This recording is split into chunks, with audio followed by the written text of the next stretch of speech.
সুপ্রিয় অষ্টম শ্রেণীর শিক্ষার্থী, আশা করি সবাই ভালো আছো। আমরা বইয়ের সৃজনশীল অঙ্ক শেষে এবার আমরা প্র্যাকটিস করব। তো তার ধারাবাহিকতা আমি দুটি বোর্ড প্রশ্ন এখানে তুলে রেখেছি। প্রথম বোর্ড প্রশ্নটা হচ্ছে, দেখো, মোহিত সাহেব 12% মুনাফায় 80,000 টাকা 3 বছরের জন্য ব্যাংকে জমা রাখলেন। ক নম্বরে বলা আছে 12%কে সাধারণ ভগ্নাংশে প্রকাশ করো। এখানে 12%কে শুধুমাত্র সাধারণ ভগ্নাংশে প্রকাশ করতে বলা আছে। খ নম্বরে সরল মুনাফার ক্ষেত্রে মুনাফা আসল নির্ণয় করতে বলছে। গ নম্বরে কি বলছে, সরল মুনাফা ও চক্রবৃদ্ধি মুনাফার পার্থক্য কত। তো এর ধারাবাহিকতায় চলো আমরা ক নম্বর অঙ্কটা শুরু করি। তো ক নম্বরের সাথে উদ্দীপকের কোনো সম্পর্ক নেই। তোমরা দেখতেছো যে 12%কে সাধারণ ভগ্নাংশে প্রকাশ করো। তাহলে দেখো 12%কে যদি আমরা সাধারণ ভগ্নাংশে প্রকাশ করি, তাহলে দেখো 12, আমরা পার্সেন্ট উঠাই দিলে আমাদের হরে কত আসে? হরে কিন্তু আমাদের 100 আসে। তাহলে 12 ভাগ কত হলো? 100। আমরা যদি এটাকে 4 দ্বারা কাটি 3, 4 দ্বারা কাটি 25, তাহলে এটাই আমাদের কি উত্তর। খুব ছোট্ট একটা অঙ্ক যার মান 2। দেখো 12%কে সাধারণ ভগ্নাংশে প্রকাশ, আমরা এখানে পার্সেন্ট উঠিয়ে দিলাম, হরে 100 আসলো। তাহলে এখন এটাকে যদি আমি 4 দ্বারা ভাগ করি তাহলে 3, 3 4 12, এটাকে যদি 4 দ্বারা ভাগ করি 25, তাহলে 3 ভাগ 25, এটাই কিন্তু আমাদের সাধারণ ভগ্নাংশ। তো এখানেই आंसर শেষ। এবার চলো আমরা খ নম্বর অঙ্ক করি। খ নম্বরে বলা আছে সরল মুনাফার ক্ষেত্রে মুনাফা আসল নির্ণয় করো। অর্থাৎ সরল মুনাফা দিয়ে আমাদের অঙ্ক করতে হবে। তো দেখো এখানে মোহিত সাহেব 12% মুনাফায় 80,000 টাকা 3 বছরের জন্য ব্যাংকে জমা রাখলেন। তাহলে খ নম্বরে এখানে কি কি দেওয়া আছে? এখানে দেওয়া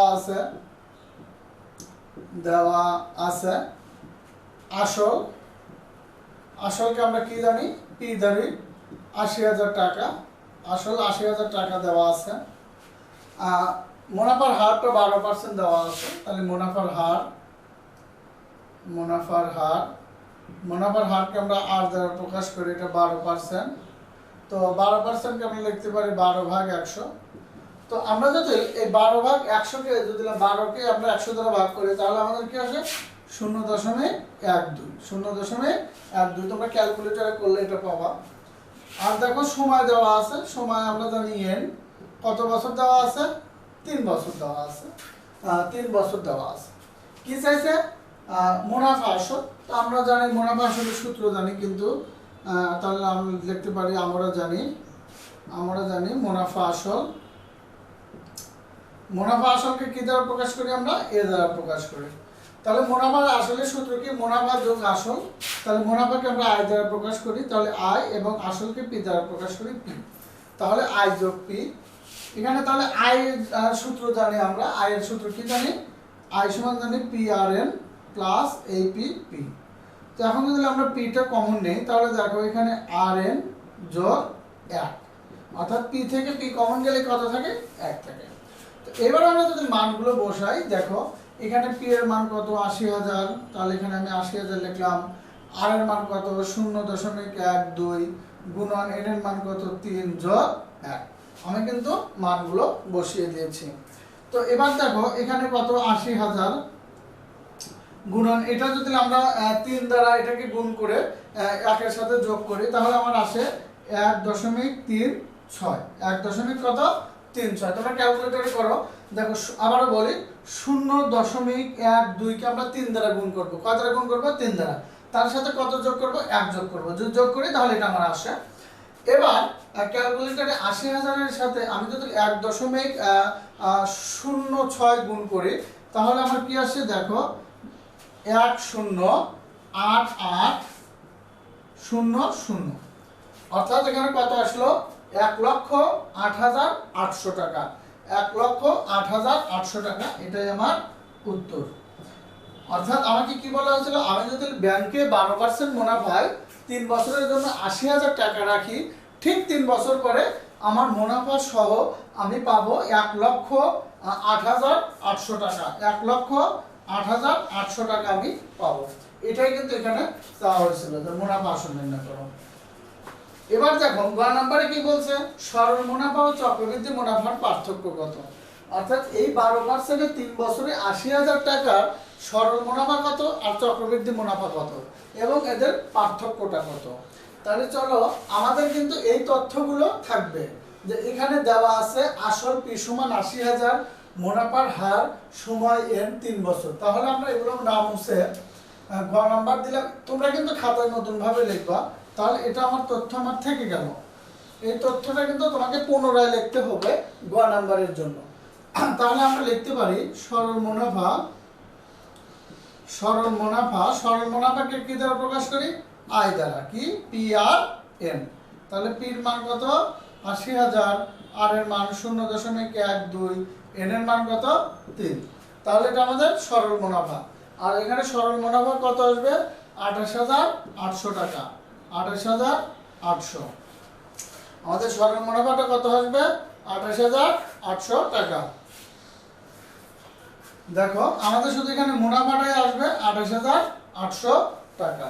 এবার আমরা চক্রবৃদ্ধি মুনাফা যদি বের করি, চক্রবৃদ্ধি মুনাফা, চক্রবৃদ্ধি মুনাফা, চক্রবৃদ্ধি মুনাফার সূত্র কি? C minus P। চক্রবৃদ্ধি মুনাফার সূত্র কি? C minus P। তাহলে C এর মান কি জানি আমরা? P ইনটু 1 যোগ r to the power n minus P। তো এবার যদি আমরা বসাই ৮০,০০০, দেখো ৮০,০০০, 1 যোগ r এর মান 0.12, n এর মান 3 বিয়োগ এখানে কত? ৮০,০০০। তাহলে এখানে আমরা যদি এটা টোটালি গুণ করি তাহলে আমার কত আসে? 1 1 1 1 2 3 2 3 9 4.24। দেখো বিয়োগ ৮০,০০০। তোমরা কিন্তু এটা অবশ্যই ক্যালকুলেটরে করবা। তাহলে এখন এই অংশ থেকে যদি আমি ৮০,০০০ বাদ দেই তাহলে আমার কত আসবে? ৩২ 39 4 39 32 39 4.24। এটা আমাদের কি আসলো? চক্রবৃদ্ধি মুনাফা। এটা আমাদের তুমি ক্যালকুলেটরে কাজ করবে। এখানে এই অংশের দ্বারা আমরা কি করতে পারি? এই অঙ্ক একের সাথে এটা যোগ করে এটা গুণ করলে এটা করি -৮০, তো এবার বিয়োগ দিলে এটা আসলো। তাহলে এটা আমার কি আসলো? চক্রবৃদ্ধি মুনাফা। এখন আমাদের কি চাইছিল? সরল মুনাফা এবং চক্রবৃদ্ধি মুনাফার পার্থক্য। তাহলে আমরা পরিশেষে এখানে পার্থক্যটা বের করি। দেখো তাহলে আমি লিখতে পারি অতএব পার্থক্য, পার্থক্য সমান, তাহলে এটা 32 39 অর্থাৎ ৩২,৩৯৪.24 বিয়োগ আমাদের সরল মুনাফাটা কত ছিল? সরল মুনাফাটা ছিল ২৮,৮০০ টাকা। ২৮,৮০০ টাকা। এখন যদি আমি বাদ দেই তাহলে পরে আমাদের কত আসবে? ৩,৩০৯৪,০২৪। দেখো এটা আমাদের উত্তর, অর্থাৎ আমাদের এটাই কিন্তু পার্থক্য। তার মানে আমরা প্রথমে এখানে সরল মুনাফা বের করব এবং পরবর্তীতে চক্রবৃদ্ধি মুনাফা বের করব, তারপর আমরা পার্থক্যটা বের করে দেব। দেখো পার্থক্যটা বিয়োগ করে দিয়েছি। তো আশা করি বুঝেছ। এবার যদি আমরা 2 নম্বর অঙ্কটা যাই, দেখো 2 নম্বর অঙ্ক এখানে কি বলা আছে? তামিম সাহেব 10% মুনাফায় ৫,০০০ টাকা 3 বছরের জন্য ব্যাংকে জমা রাখলেন। এখানে কিন্তু 12% ছিল, এখানে 10%, এখানে ৮,০০০ টাকা, এখানে ৫,০০০ টাকা, সময়টা কিন্তু একই। তো এখানে কি বলা আছে? 3 বছরের সরল মুনাফাটা কত? তাহলে আমরা দেখতে পাই ক নাম্বার দেওয়া আছে, দেওয়া আছে আসল, আসলকে আমরা কি দ্বারা প্রকাশ করি? P দ্বারা। তাহলে আসল কত দেওয়া আছে? ৫,০০০ টাকা। কত দেওয়া আছে? ৫,০০০ টাকা। আর কি দেওয়া আছে? মুনাফার হার। তাহলে আমরা লিখতে পারি মুনাফার হার। মুনাফার হারকে আমরা কি দ্বারা প্রকাশ করি? R দ্বারা। মুনাফার হারকে কি দ্বারা প্রকাশ করি? R দ্বারা। তাহলে কত পার্সেন্ট দেওয়া আছে? 10%। তাহলে এটাকে আমরা লিখতে পারি 10/100 সমান, এটা আমাদের কত আসে? 0.0.1। আর সময়টা কত? সময় n সমান 3 বছর। আসল P সমান হলো ৫,০০০ টাকা, মুনাফার হার 10%, সময় n সমান 3 বছর। তাহলে এখানে কি চাইছে? 3 বছরের সরল মুনাফা। তাহলে অতএব সরল মুনাফা I সমান PRN। তাহলে P এর মান কত? P এর মান হলো ৫,০০০ গুণন R এর মান 0.1, n এর মান কত? 3। তাহলে এখান থেকে আমাদের আসতেছে ১৫০০ টাকা। ১৫০০ টাকা। এটা কিন্তু আমাদের উত্তর। দেখো আমাদের 1500 টাকায় উত্তর। এখন খ নম্বর বলতেছে 3 বছরের সরল মুনাফা ও চক্রবৃদ্ধি মুনাফার পার্থক্য। আমরা কিন্তু ক নম্বরে 3 বছরের সরল মুনাফা পেয়ে গেছি, তাহলে আমরা লিখতে পারি খ নম্বরে, দেখো তাহলে খ নম্বরে লিখতে পারি ক হতে পাই, ক হতে পাই 3 বছরের সরল মুনাফা সমান 1500 টাকা। 3 বছরের সরল মুনাফা কত? 1500 টাকা। তাহলে চক্রবৃদ্ধি মুনাফার পার্থক্য চাইছে, তাহলে আমরা চক্রবৃদ্ধি মুনাফার পার্থক্য বের করব। তাহলে চক্রবৃদ্ধি মুনাফাটা আগে বের করি। চক্রবৃদ্ধি মুনাফা, তাহলে চক্রবৃদ্ধি মুনাফাকে আমরা কি জানি? সি মাইনাস পি জানি। তো সি এর মান কত? সি এর মান পি ইনটু 1 যোগ r to the power n minus P. এবার যদি আমরা মানগুলো বসিয়ে দেই, পি এর মান কত? পি এর মান 5000 টাকা, 1 যোগ r এর মান 0.1, তার পাওয়ার কত? 3, বিয়োগ পি এর মান কত? 5000 টাকা। তাহলে দেখো এখানে 5000 1, এটা যোগ করলে 1.1, তার পাওয়ার 3, বিয়োগ 5000 টাকা। তাহলে দেখো 5000 আর এটা গুণ করলে 1.1 কয়বার? 3 বার, বিয়োগ 5000 টাকা।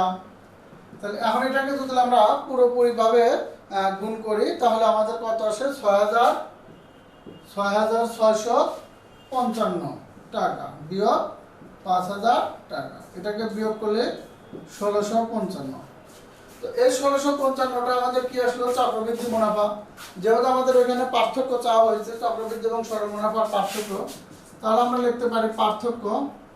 দেখো পার্থক্যটা আমাদের চাওয়া হয়েছে, তো আমাদের চক্রবৃদ্ধি মুনাফাটা বের হয়েছে 1655 আর সরল মুনাফা 1500। তাহলে 1655 বিয়োগ 1500 টাকা, এটা হলো আমাদের পার্থক্য। তাহলে এখানে কত আসলে? 155 টাকা। এটাই কিন্তু আমাদের উত্তর। দেখো সরল মুনাফার ক্ষেত্রে আমরা আগে বের করে নিয়েছিলাম এবং চক্রবৃদ্ধি মুনাফা এখানে বের করলাম এবং দুটো পার্থক্য বের করে দিলাম, খুব সহজে আমাদের পার্থক্যটা চলে আসলো। এবার আমরা গ নাম্বার অঙ্কটা যাই। দেখো গ নাম্বার অঙ্কে কি বলা আছে?